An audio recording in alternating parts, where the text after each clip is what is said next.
Hey everybody, I'm Tony Ramirez from NowSecure, and I'm going to be presenting about mobile application security and really just kind of the things you need to know to get into it, and just kind of the methodologies, some of the things you do in mobile are a little bit different than web, and they're really a lot different than web. I come from NowSecure. We're just a mobile application security testing company. We have a really cool research team. If you're familiar with tools like Radare or Frida, the people who are the creators behind those tools work with us, and they are really nice people, and I'm willing to bet if you tweet at them or ask them questions or ask me questions to ask them, they'll come back with really good answers because they're really brilliant. But today, I just want to pose this question. Do we really need a mobile AppSec 101? The answer is yes, because there's been all these crazy issues with mobile in the last couple of years. For instance, I've been talking about mobile for a few years now. I've been doing mobile in my work life for about 5, and I can tell you that like 2 years ago, if I said, hey, are you doing any mobile app testing? People would have been like, nah, not really yet. We're kind of getting into it. And in the last 2 years, it just like zoomed off. But also like all the issues that have been kind of like sprouting up online, privacy issues, app-related issues, people getting their apps stolen by other companies, all these other ridiculous things have kind of just like exploded over the last 2 years, and they're probably just going to continue to rapidly grow. Like somebody posted like that GIF of the snowball growing and rolling and running over people. It's exactly like that. But it's kind of crazier than that, because if you look at like just the app stores, which is a big thing we do, we're just kind of doing like analysis on apps on the app stores, and we're seeing like 85% of apps are failing OWASP Mobile Top 10 issues. They have those top 10 issues, at least one. On top of that, we're seeing about half have some like GDPR compliance, which means they're probably going to have other issues down the line. Wink, wink, nod, nod. But even simpler than that, like let's talk about like some real basic things, like using HTTP. You would think that HTTP is kind of going away.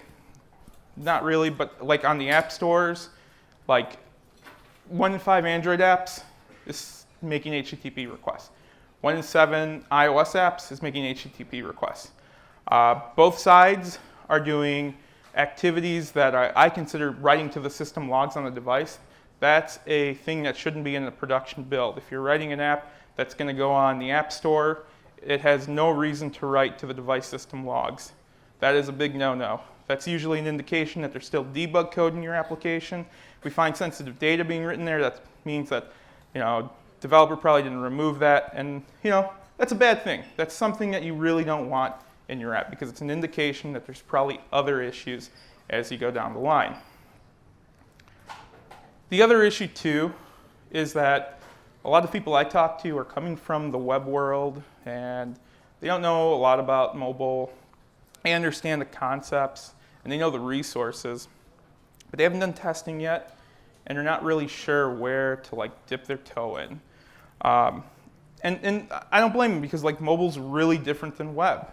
If you look at the top 10, mobile top 10, web top 10, it's pretty clear, like it's pretty different. And the truth is, you can kind of break this up by one thing. These issues are mostly client-side issues. Most of them are all related to how that app was developed, how it's running on the device. And here's the thing too, a lot of these web issues also apply to your mobile app, because guess what? It has a web API. It's using an API to communicate with the backend. And you can have those issues in your app. But at the core, we kind of broke it down into like 4 things. The most obvious one is you're writing an app and it's running on an untrusted device. It's running somewhere else. Proprietary information running out in the wild, and that's the way the system was built. Going down the line, browsers are really great, because guess what? They tell you if you're being man-in-the-middled. Mobile apps, they have to be coded that way. And I'm not talking about like big issues. I'm talking about doing things like hostname verification and certificate validation. Those issues are like huge in mobile. I see apps all the time that are doing TLS, they're doing HTTPS on every request, but they're all man-in-the-middleable because they are not doing hostname verification in their application, and all those requests are man-in-the-middleable. The other thing too is you're handling local files like databases that get pulled down from somewhere or being generated using user data. And depending on where those are being stored, they can be stored insecurely. They could be stored in a way that can be retrieved from the device. And all of those are part of an issue on mobile that really wouldn't come across in the web world. And then finally, the one that's kind of the most mind-boggling is that these apps communicate to one another, and they communicate to one another insecurely sometimes. So you can pull information that you really shouldn't be allowed to pull. There's things that these apps communicate to one another that they shouldn't be communicating to one another. And again, these communications, you might think that they're based on some kind of signature recognition or something. And in most cases, they are, but sometimes those can be spoofed. And that is a legitimate issue we see a lot on the App Store. So, what do we need to learn? What do we need to figure out to get into this world? I think it comes down to learning the methodologies, kind of figuring out what tools you need, because there are specific tools to mobile. And then kind of figuring out where your baseline is. What is your what is your security baseline in your mobile app? Because not all apps are the same, not all apps have the same issues or handling the same type of data, and really should be treated the same way. And really, we need to find information that we can rely on. So that kind of gives us to this question, what's mobile AppSec? And it really all starts off with this idea of Android versus iOS. And you're also going to have iPad OS pretty soon. At the core, which one's more secure, which one's less secure? To be honest, it doesn't really matter much, because either way, the consumer's the loser, because people are installing insecure apps on their devices. What it really comes down to, though, is this whole native hybrid web frameworks. What are you coding in? Are you writing in Java? Are you writing in Kotlin? Are you using the NDK? Are you writing Objective-C or Swift? Or are you using one of the billions of frameworks that are coming out seemingly almost every day from somebody? And it's kind of overwhelming sometimes. But guess what? They're all not that great, and they're not all that bad. It really all comes down to one person who's writing the app. So before you ask me, which of these is the best one? Which is the best? Doesn't matter. It's the developer. And it kind of brings us to the next point. There's a couple ways we can test. If you open up the OWASP MSPG guide, almost every item you're going to see in there is listed as two possible ways to test it, statically or dynamically. I'll start off by telling you you're going to need both. I'm going to give the punchline away right away. You need both static and dynamic testing in mobile to really have success in testing mobile applications. Advantage in static is it's easier to configure. You're kind of trying to find bad coding practices, and it's kind of a big grep machine doing flow analysis. On the dynamic side, you're actually doing some real world testing because you're writing on real devices, and you got a little bit more work to do because you actually need the app to actually run for it to work. But you're getting better results. So the whole thing behind static testing is you have this option right now. A lot of people ask me well, is all static analysis the same? No, it's not. In mobile, you get source code and you have binary static analysis. You really want to do binary because a lot of people forget this, but mobile apps aren't just the code that's being written. There's also all these third-party libraries that get compiled in, and all those can be less than stellar. The other thing is I kind of mentioned, we're kind of looking for a ton of issues in static, and we're kind of just searching.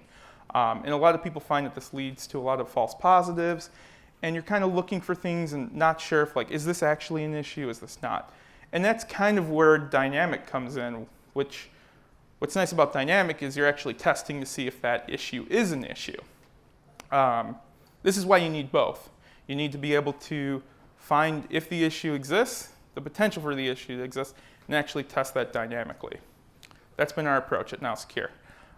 So what is dynamic testing? We're installing apps on real devices. That means actually running through the app, not just launching it, actually going through workflows, because the only way to successfully do dynamic analysis is really actually to run a real app on a real device.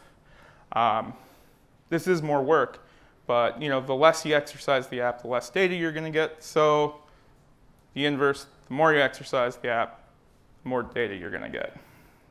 And that kind of brings us to this next point. What are we actually looking for? What are we actually testing? The mobile attack surface is pretty broad.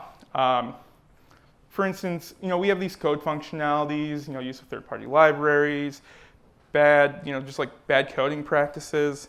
A ton of things come to mind, but that's kind of just like top-level stuff. So we dig in and we start looking at the device, and the things that an attacker is actually looking for is stuff like insecure data storage, things like writing to the SD card on Android, writing things to the device that you really don't need to write to the device, network handling, IPCs. All of these are possible attack scenarios in mobile, and I'll tell you, those are way easier to test dynamically than statically, but those are really the big issues, and these are the issues that we're really targeting because they are the low-hanging fruit. And that kind of brings us to this next point that really is the hardest one for people to understand. Device testing is not app testing in mobile. What does that mean? Well, what it comes down to is somebody's going to run your app. You don't know who they are. You don't know what device they're going to be running it on or the condition of that device. You don't know the other apps on their device. You don't know even what network their devices are going to be running on and the conditions that are. So you really can't trust the device. The device is the worst thing to believe you can trust. And that kind of brings us to this concept of the tools we're using. Jailbroken and rooted devices. Jailbroken and rooted devices are really like the key for mobile app testing. The reality is they're used for a bunch of different things. If anybody here does any iOS app testing right now, you probably think man, the iOS community, the jailbreak community is nuts. The stuff they're looking at they're just silly. They're all trying to turn their iOS devices into Android devices. And if you do Android testing, you probably are saying the same. Man, all these people are installing Magisk on their devices to make it look like an iPhone. What are these people doing? And that's really how these communities got kind of built up and how these tools got created. But on the flip, people are using them to do malware analysis and security research, or tricking people into installing malware and turning their phones into jailbroken and rooted devices. And then there's also people who want to just carry or unlock their phones because that's still a thing. But on top of that, also you got piracy. Piracy is a huge thing. So what does a jailbroken and rooted device actually give me access to? It's giving me access to locations on the device that otherwise wouldn't be available unless I actually perform these activities. So for security sense, I want to know what's in the private app storage, what's stored there, what's in the keychain, what's being stored there too. A lot of cases, apps are doing things correctly, like performing certificate pinning, and I want to bypass that. And really, the easiest way to bypass that without modifying the app is running on a jailbroken device and actually testing to see if I can bypass that. But there's other things too, I want to see what's in process memory, and I want to see what's in, what if I can debug the runtime and see what APIs are being used, and just instrument the app. And there's a ton of different things that kind of go into that. For instance, a lot of crypto analysis requires looking at what's in memory during app runtime. It's really hard to do that type of analysis on a static binary, and it's way easier to do it just on the app itself. And there's a ton of other scenarios where I just want to see what's that app doing? How is that app doing these things? And really, running it on a jailbroken device or a rooted device is the trick. It's the shortcut to getting all that information that's useful for me and can really help me do a true pen test on a mobile app. And that kind of brings us to this next point, if it's on a jailbroken device, does the issue matter? The truth is you're going to have to figure out how to prioritize these issues yourself, because every app has a different threat profile. And these drivers for testing all come down to a few things. For some people, it's intellectual property. If you're developing an app that plays games, you have intellectual property in your app. Business continuity and reputation matter, because if you're a big brand, you want your app still running and you want it to run well, and you want something horrible to happen in your app that affects users, and then everybody uninstalls your app. And of course, you got compliance and you have data privacy, and those things matter, and those things are more obvious. The ones that aren't so obvious to people always in mobile are the intellectual property ones and the reputation ones. Because again, these are apps that are going out into the world, they're getting installed on devices. And what's the worst thing that can happen to a developer with regards to how that user uses the app? It's that they uninstall the app and they never use it again. And they tell all their friends, don't use that app anymore. So, simplest way to kind of prioritize that is leading us into this whole talk about OWASP and all the mobile security project. Mobile security project is not that new. It started in 2017.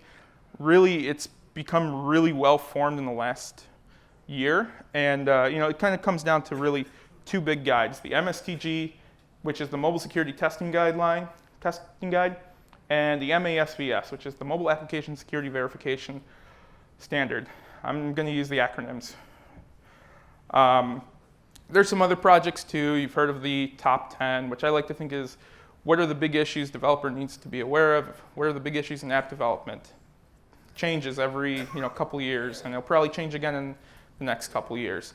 MASVS, finding your baseline for your application. MSPG is the cookbook for mobile app testing. There's a lot of books out there. My boss wrote a book on mobile app testing like 5 years ago. More than that, it was almost 10 years ago. And she still gets like credit for it, but we joke about it because we're saying that's completely out of date. Who would buy this book?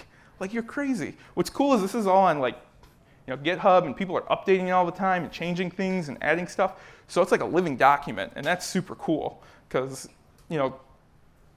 things are changing year to year. And finally, the checklist. They created a mobile security testing checklist. Everybody needs a checklist. I know we all don't want to go through a checklist in testing, but a checklist actually helps us because it tells us, hey, did I check all these things? And then we can get a little more creative and try to do other things. So back to that MASVS, what's cool about it is it breaks things up into 8 domains. Those domains include from things considering architecture all the way up to crypto and reverse engineering, authentication and client-side network calls, and common code practices. But it also does something awesome beyond that. It kind of breaks everything up into this layered approach, whether you're like a standard app, or your app has defense in depth requirements, or your app also needs like reverse engineering resilience on top of that. So like we can break this up into 4 sections. Like an L1 app would be like your standard app, like a conference app where you install that app on your device and you just look at the map just to find out where an event is or something.